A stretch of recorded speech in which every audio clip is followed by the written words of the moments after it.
I wanted to bring you back on to talk about these new reports of artificial wombs being basically right around the corner. People are saying maybe 10 years. Some people are saying a little more. But firstly, the news coming out of China. So Chinese scientists have built a robot nanny to care for babies in artificial wombs. Here's a piece from a Yahoo article, January 31st. The scientists in China have created a robotic artificial intelligence system to monitor and care for human embryos growing in artificial wombs. The AI robot is being developed as a potential solution to population growth problems in the world's most populous country, with birth rates recently falling to their lowest levels in 6 decades. Researchers at the Suzhou Institute of Biomedical Engineering and Technology in China's eastern Jiangsu province developed the robot to undertake the labor-intensive task of observing, documenting, and manually adjusting the carbon dioxide, nutrition, and other environmental inputs. And then listen to this line. It is also able to rank embryos by their developmental potential, according to the South China Morning Post, who first reported on the device. So this is also called ectogenesis, the invention of a complete external womb. Katie, why is this not a blessing of liberty? Why is this not just the best thing since sliced bread to increase our economic prowess by creating more human beings who are productive little robots at the widget factory? Why is this not the best thing for China, for America, and certainly for children? Yeah. So, what's so interesting is when I've talked about artificial wombs in the past, even among conservatives, they're like, this is an amazing breakthrough. This is the way that we are going to be able to help babies that are preterm survive. I mean, this is a pro-life technology. And I'm like, you don't understand. In the baby making marketplace, the womb is the most expensive and hard to acquire part of that process. If you are going to make a baby, you have to put together sperm, egg, and womb. Sperm is very easy to access.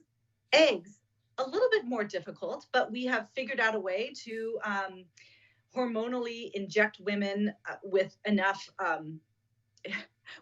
chemicals so that instead of releasing 1 egg a month, we can extract 20 eggs. And it's really expensive, but these days you can go online and you can find catalogs of egg donors. And if you've got the money, maybe a little bit more for a white donor, maybe a little bit less for a brown donor, but you can get yourself an egg. The womb is very, very hard to find. It's hard to find a woman who will give her body to 9.5 months of gestating a child, and all of the burden that goes along with that. Do you understand how much money you would save if you never had to find that woman who offered her body for the development of a child? Not only that, but it would be a lot easier to take care of quality control for the babies that we are manufacturing if there wasn't a woman who was forming an attachment to that child, right? We have situations of surrogate pregnancies where the surrogate is very, very attached to the babies, but the intended parents don't like there's too many. Oh, there's 2 boys and a girl. Well, we just want 1 boy and 1 girl. So we'd like to abort one of the boys. And the surrogate, I love these babies. I don't want to abort them.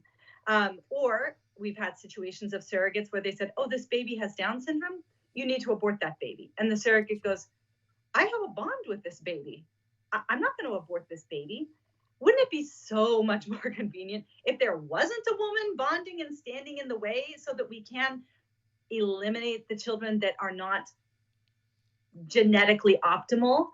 It would be so, you'd save money, you'd save time, you'd get your designer baby so much more easily. There isn't anybody that's standing in the way of elimination of the babies that don't seem to really meet exactly what we're paying for here. So I think that pro-lifers fall into this trap. Even when I was watching the other video that we were talking about, the development of the artificial womb from Britain, they said, if this technology succeeds, it will be clear that viability begins at conception. That's right. And you hear pro-lifers go, oh, yes, now they'll know that this is a baby from the moment of birth. Yes, we already know that. But that's not what this means. This means that you can manufacture children in factories.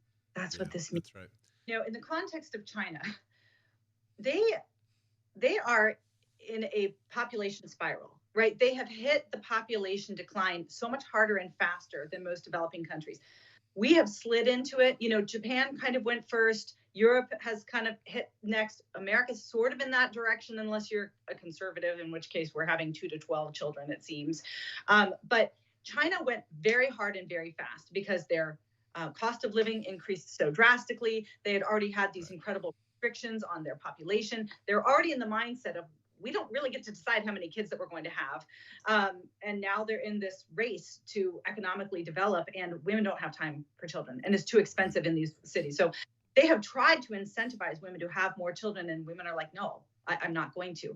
So now they are in they recognize they're not going to survive unless they are able to manufacture some children. So I think that it's pretty unlikely that that just removing 9.5 months of child development is going to free women up to say, okay, I can have 3 children, because they still don't have the money to raise the children, or they don't want to, leave their, whatever it is. And so really what you're talking about is very likely you're talking about manufacturing children in artificial wombs that are being selected out for quality or sex selection, or sex selection is actually one of the main reasons that children have not made it to the finish line in terms of birth throughout China's history. And so you've got all different reasons why you can select out children that are not beneficial to whatever metric you're using here. And so do you think that all of these babies manufactured in factories are going to be handed over to married mothers and fathers who are their genetic parents and going to raise them? No, you're going to create factories of children who will be probably raised in factories of nannies, or handed off to whoever has the money and means to acquire them, which actually is kind of what surrogacy is now. When we really look at surrogacy, that's what it is.